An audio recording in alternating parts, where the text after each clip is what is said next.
Hi, my name is Michael S Garner, and I'm here again to talk about another TV show. This one is from Netflix called I Am Not Okay With This, that premiered a couple of weeks ago on Netflix. I usually like to talk about shows basically that are about comic book related, like TV shows or actually movies and stuff like that. This one kind of fell a little bit under my radar.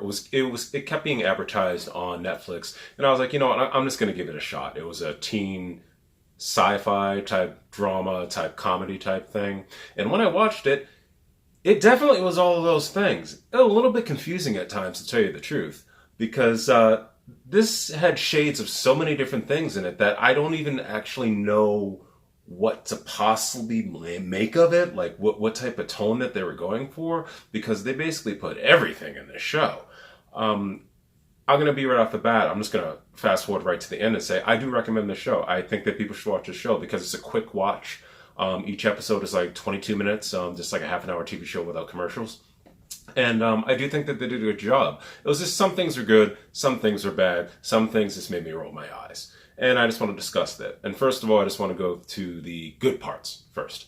The first good thing I want to mention right away, which is probably even obvious from the trailers, is the cast. I think that the cast did a really good job of this series. Like I said, I wasn't prepared for anything like this to come on Netflix. But the cast, Sophia Lillis, she was from the It movies, It 1 and It 2. I did not see It 2, unfortunately. One of these days I'll see it, but I saw It 1 and I thought that she did a great job. And in this series, she anchored it. She anchored the whole series. And just like the range of everything that she was going through, I think that she did a great job. And like I said, I thought the whole cast did a good job, but I love her relationship between her little brother, Liam, her best friend, Dina, and also Stanley. I think that their connection was genuine. It worked out. You saw the development of their relationship throughout this series. Even though they're teenagers, you got to think about their teenage relationships, how it actually came to be. And I really did enjoy that part. And despite how short these episodes were and how short this season was, you just got a feeling of what this group of kids are like. And I do not want to forget the mother. I didn't get the actress's name, but I've seen her in a couple things prior to this, and I thought that she did a good job too, especially her development as well.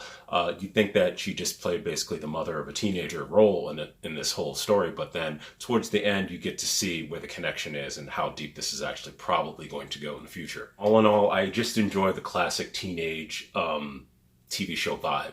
It got it completely right. I think that, like, despite the fact that I said in the beginning of this review that it kind of goes in so many different places, it did give that teenage vibe, like you're watching this teenage show that just premiered on a network television with swears. Warning, there are swears in this. Lots of swears. Now here comes the bad for me. I'm sick of the 80s. I was a child of the 80s and the 90s, and I know we have this nostalgia now for the 80s, and we do a lot of things in the 80s. One of the big things for Netflix, at least, which would be Stranger Things and Glow. But for me, I'm getting sick of it. It's just like every single time I turn on a show or a movie or something like that, it's in the 80s. The only thing that I'm going to accept right now, probably, would be Wonder Woman 84 when that comes out. Because I'm like, okay, that's fine. Wonder Woman does it. Can we stop after that? No more 80s.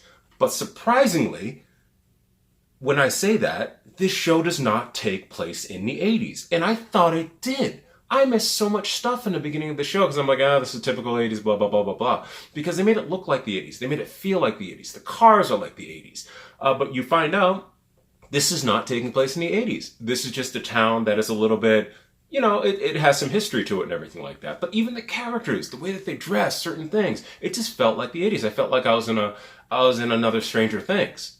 And what compiled all that to make me feel like I was in Stranger Things is that she has the powers of 11. Yes, there are many telekinetics out there in the sci-fi genre and everything. Witch Mountain. Just so many different things throughout history and everything like that. But it's just coming from the same streaming service, having another character who's basically 11, but with lighter hair. Not the same backstory and everything like that, but the same powers, and she's a teenager and blah, blah, blah. She's going through all this stuff. This is like, that kind of annoyed me a little bit. I'm like, wait, is this like just a 11 solo TV series? Is that what we can call this? And that kind of threw me off a little bit, and that kind of made me go, it's just like, can we think of something more? And tripling down on the whole 80s concept of this show was that they basically had an episode that was basically like the Breakfast Club. And the overarching, without giving away too many spoilers on this, I'm going to try not to do this, but there is something that harkens back to Carrie. And I believe Carrie was early 80s, late 70s.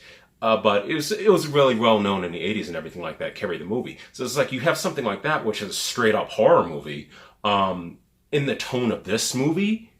It just screams like all these different things that they decided to lump into this show, along with the whole teen drama thing. It's just like that was a little bit off-putting for me, because I'm just like, okay, what else are we going to get that I've seen before 1,000 times?